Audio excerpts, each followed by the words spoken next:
It felt pretty good. Normally you don't come in with too many touchdown celebrations, so I'm going to have to start coming with a little bit more in my pocket. But it felt good. The way we were executing on offense and just the ability to get in the end zone. It's something that I feel like I've mentioned before. We watch Tay every time we get in the red zone, but also the mindset he's put in our minds throughout the week is something that has definitely carried over to the game. I think the ability, like how involved we are in the run game, the ability to run our keeper actions and stuff like that, but then also to keep a defender on his toes or on his heels. I mean, the ability to continue to push the issue down the field, but then also get connected in the run game, and it allows for things to marry up and for us to get open.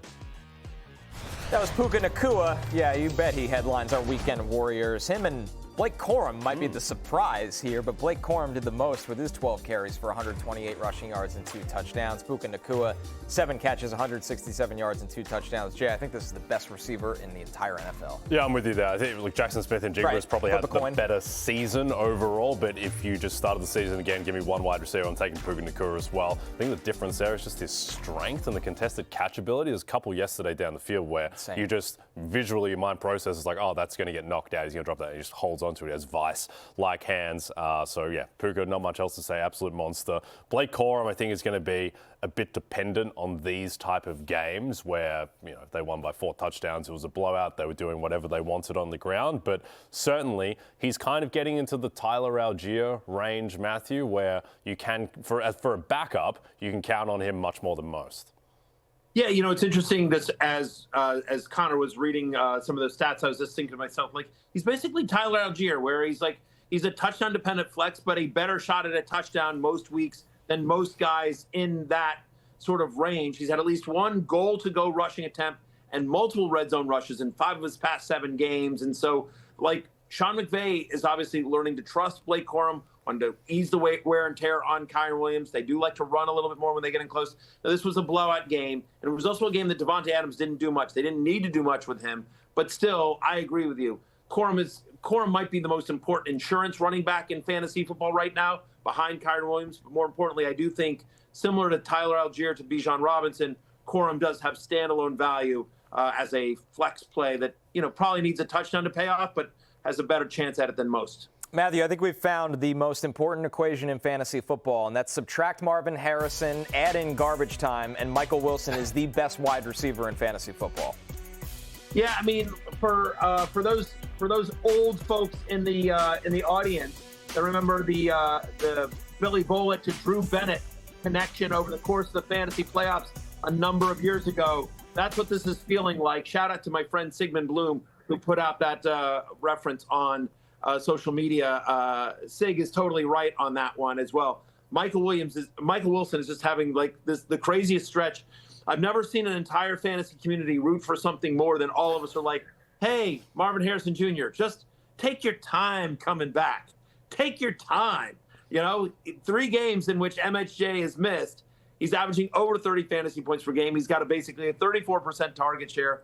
He's averaging 12 for 148. That's his average, 12 for 148 over these 3 games. He's literally one of only 2 players this year with 3 different games of double-digit receptions, 10 or more, and 100 or more receiving yards. The other guy, the guy we just mentioned, Puka Nacua. Yeah, Michael Wilson, it's unbelievable. Now, they play before you think, hey, I've got this. They play Houston next week. They're on the road at the Texans. So this may be the ultimate, immovable force versus hard rock kind of thing going on. Landed the plane. Nicely done, Matthew.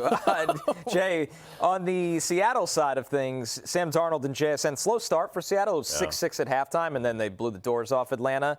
And these guys really got going. Yeah, I think it's a bit of a misleading scoreline because this really felt in the balance at halftime, and then Rashid Shaheed runs back the kickoff, and then it's curtains from there. But yeah, JSN, who was trending towards a little bit of a concerning stretch where he didn't do anything against Minnesota because they were double teaming him so often, didn't do much in the first half, but then really broke loose. And I think that with his schedule down the stretch, we're going to see more pass scripts where they are throwing. The Rams game in a couple of weeks on Thursday night will be epic. But yeah, there's not too much to say. JSN locked in, top 2 wide receiver each week. And then Sam Darnold, who'd been going through a shaky stretch, seemed to figure things out a little bit in the second half. Matthew, Broncos Raiders, boring script, but RJ Harvey comes out on top with that script. 17 carries, 75 yards. Most importantly, he gets the touchdown, and he played a big part in the pass game as well. Yeah, a target share of 17%, plays almost 70% of the snaps, which you like. 23 total touches in this game. That's the thing. The 6 for 25 in the receiving game is what you like. Now has back-to-back games with 20 or more fantasy points. They're going to need him down the stretch. And so more and more, Sean Payton is going to trust R.J. Harvey. As we talked about, Connor, he leaves yards on the field, but every week he's starting to get better, and he's a locked-in RB2. How about J.J. McCarthy making the list here, Jay, with the 3 touchdowns? Didn't have to do a lot in the pass game, but a feel-good game for the Minnesota offense. Yeah, look, we've piled on J.J. McCarthy all Right. year. Everyone has, so give him credit where credit's due. He didn't have to do a ton in this game, but he did exactly what he needed to do, which is great. Throws the 3 touchdowns, is hyper-efficient on a play-to-play basis. It's unfortunate that none of the production went to Justin Jefferson, really, but encouraging for J.J., a platform to take a step forward. Hey, it's Matthew Berry from NBCSports.com and RotoWorld.com, and I want to thank you so much for watching whatever it is you just watched, or if nothing else, being too lazy to click out of the autoplay after this video started, after whatever it is you actually wanted to watch finished. But now that you're here, I'd like to take a moment here to ask you respectfully now, okay? I'm asking you respectfully to subscribe to the NFL on NBC YouTube channel. You'll get the latest RotoWorld fantasy news headlines, all sorts of great shows, including my own Fantasy Football Happy Hour. So go subscribe now. Again, I'm asking respectfully.